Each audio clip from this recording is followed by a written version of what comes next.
नमस्कार. मी अशोक चिंचोले. बोला तुम्ही ऐकतो आम्ही भूकंप न्यूज यूट्यूब चॅनेल. प्रेक्षको, विधानसभा निवडणुकीची प्रक्रिया आता जवळपास अंतिम टप्प्यात येत आहे. उमेदवारी अर्ज माघार घ्यायचा आज शेवटचा दिवस आहे. बहुतेक उमेदवार मतदान यादीवर मतपत्रिकेवर राहणार असं चित्र आज दिसतं आहे. लातूर जिल्ह्यामध्ये 6 विधानसभा मतदारसंघ आहेत आणि या 6 विधानसभा मतदारसंघात औसा विधानसभा मतदारसंघाची निवडणूक ही अत्यंत चुरशीची होणार असं लक्षात येत आहे.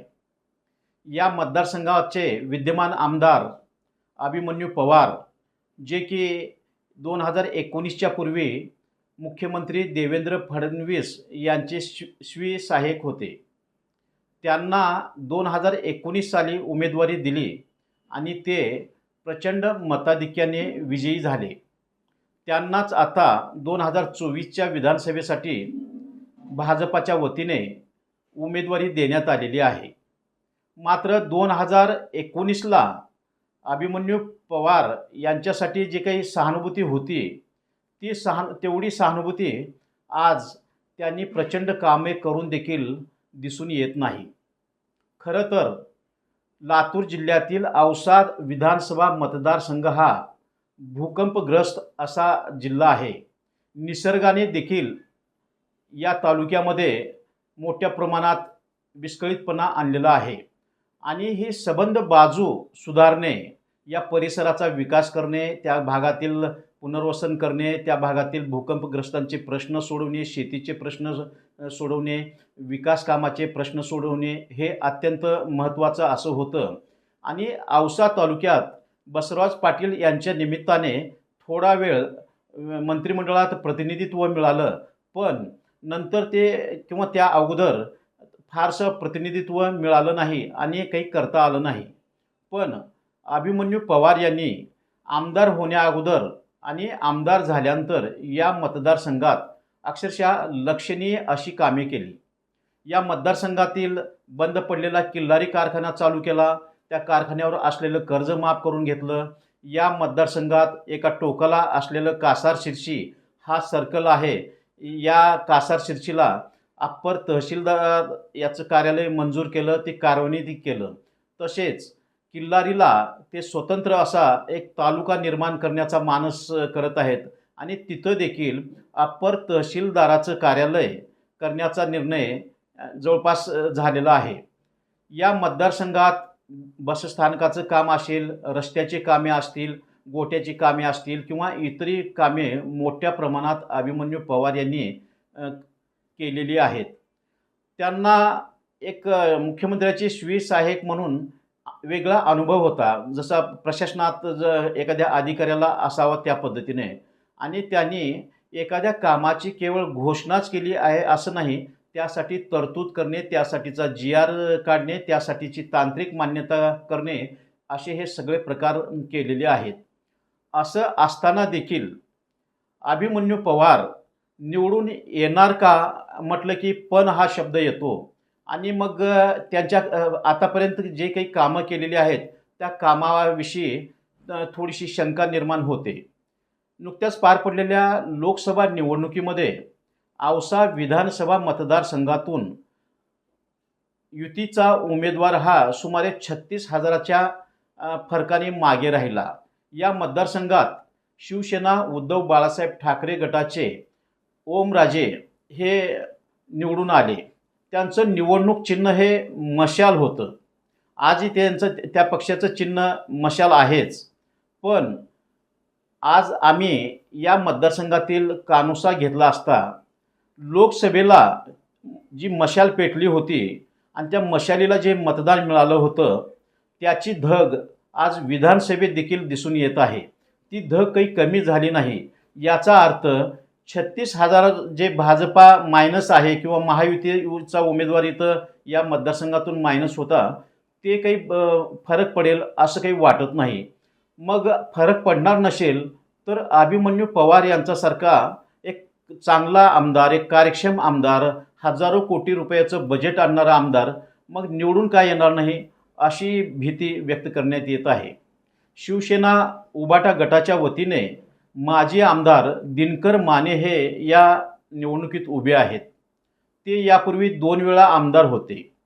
या मतदारसंघामध्ये आशिव असेल, उजनी असेल, मातोळा असेल, किल्लारी असेल, बोरफळ असेल आदी परिसरामध्ये अक्षरशः वन वे असावं त्या पद्धतीनं दिनकर माने यांचं वातावरण आहे. आणि मग त्या ठिकाणी अभिमन्यू पवार किती टिकाव धरणार ही म्हणजे शक्यता कमी दिसून येत आहे.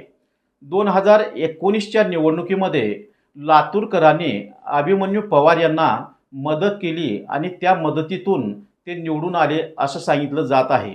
पण आज लातूरकर अत्यंत आक्रमकपणे अभिमन्यू पवार हे निवडून येणार नाहीत यासाठी प्रयत्नशील आहेत आणि ते दिनकर माने यांच्या पाठीशी आहेत. अर्थात महाविकास आघाडीच्या उमेदवार निवडून यावा यासाठी निकराचे प्रयत्न करीत आहेत.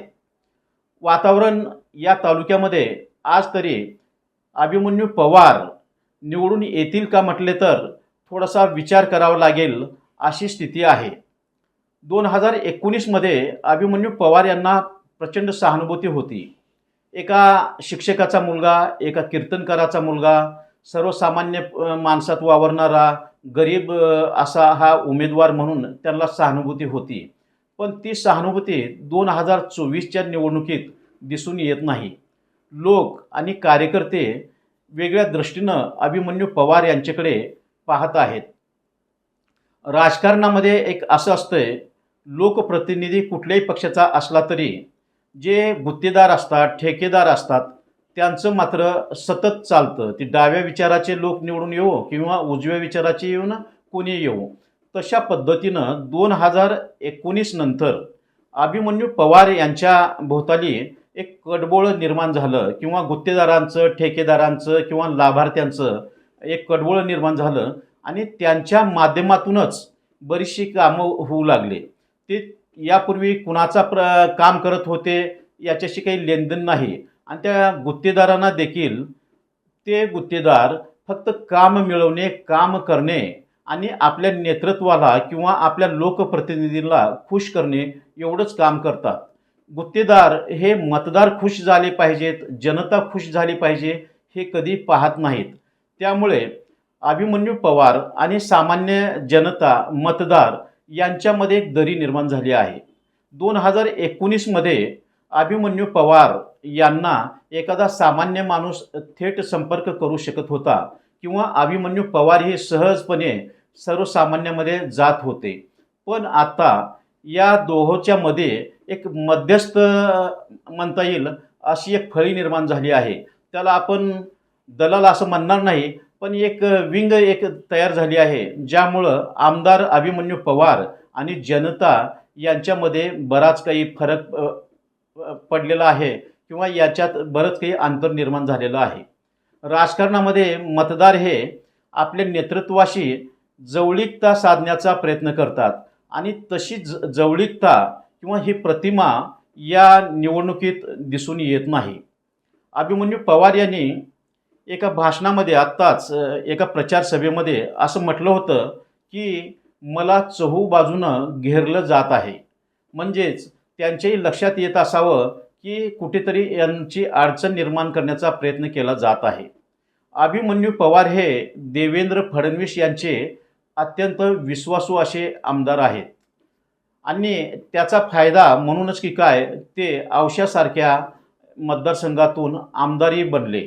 कोट्यावधीचे कामं त्यांना करता आली. जसं देवेंद्र फडणवीस जवळचे असण्याचा किंवा अत्यंत विश्वासू असण्याचा फायदा त्यांना होत आहे, त्याच पद्धतीनं अभिमन्यू पवार हे देवेंद्र फडणवीस यांचे विश्वासू आहेत म्हणून त्याचा तोटा देखील निश्चित होत आहे. मोठ्या संख्येने आपण बघतो या भागातील मराठा मतदार हे अभिमन्यू पवार यांच्या विरोधात जाण्याची शक्यता आहे. आजच जरांगे पाटील यांनी या विधानसभा निवडणुकीत प्रत्यक्ष सहभाग न घेण्याचं जाहीर केलेलं आहे. पण पाडण्याविषयी मात्र त्यांनी कोणाला पाडायचं ते पाडा असं म्हटलेलं आहे किंवा पाडण्याविषयी ते काही नावे निश्चित करण्याची शक्यता आहे. आणि त्यात औसा विधानसभा मतदारसंघ आणि यातील भाजपाचे उमेदवार अभिमन्यू पवार यांचं नाव अग्रस्थानी आहे असं बोललं जात आहे. तसं जर झालं तर अभिमन्यू पवार यांची या निवडणुकीत मोठी गोची होणार आहे. अभिमन्यू हे एक महाभारतामध्ये एक चांगलं नाव असं आहे, जे एक कार्यक्षम आहेत किंवा अनेक विद्या त्यांना प्राप्त झालेल्या आहेत. महाभारतामध्ये चक्रव्यूह भेदण्याची शक्ती एक 4-5 व्यक्तीमध्येच होती असं सांगितलं जातं. त्यात एक अभिमन्यू होते. पण तरी देखील अभिमन्यू यांचा चक्रव्यूहात अडकवून गेम करण्यात आला असं पुराण सांगतं. आणि चक्रव्यूह हे देखील कमळाच्या फुलासारखं असतं असं सांगतात. अनेक त्याला पदर असतात आणि प्रत्येक ठिकाणी ते अडवणूक अशी होती असं सांगितलं जातं.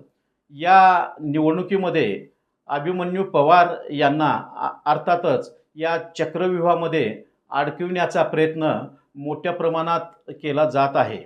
आता यातून ते हे चक्रव्यूह कसे भेदणार असं एक शंकाच आज सध्या निर्माण झालेली आहे. अभिमन्यू पवार यांनी असं म्हटलं होतं गेल्या निवडणुकीमध्ये, की मी आधुनिक भारतातला अभिमन्यू आहे, मी चक्रव्यूह भेदणारच. आणि तो 19ला त्यांनी भेदला, पण 24ला हे चक्रव्यूह भेदणं त्यांना मोठं अडचणीचं ठरणार आहे. पाहूयात आपण या निवडणुकीमध्ये अभिमन्यू हे चक्रव्यूह भेदतात का ते. कारण या चक्रव्यूहात अडकलेल्या अभिमन्यूला राजकारणातील चाणक्य असं मानलं जातं. असे देवेंद्र फडणवीस हे देखील काही प्रमाणात टिप्स देऊ शकतात. ते किती मार्ग त्यांना सांगू शकतात, किती सूचना ते करू शकतात, किती आयडियाज ते देऊ शकतात, किती शक्ती त्यांना पुरवतात, यावरही बरंच काही अवलंबून आहे.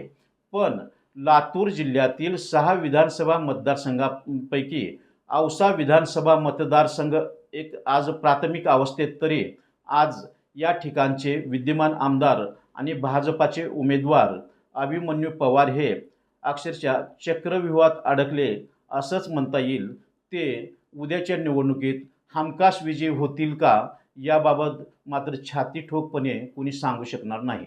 नमस्कार.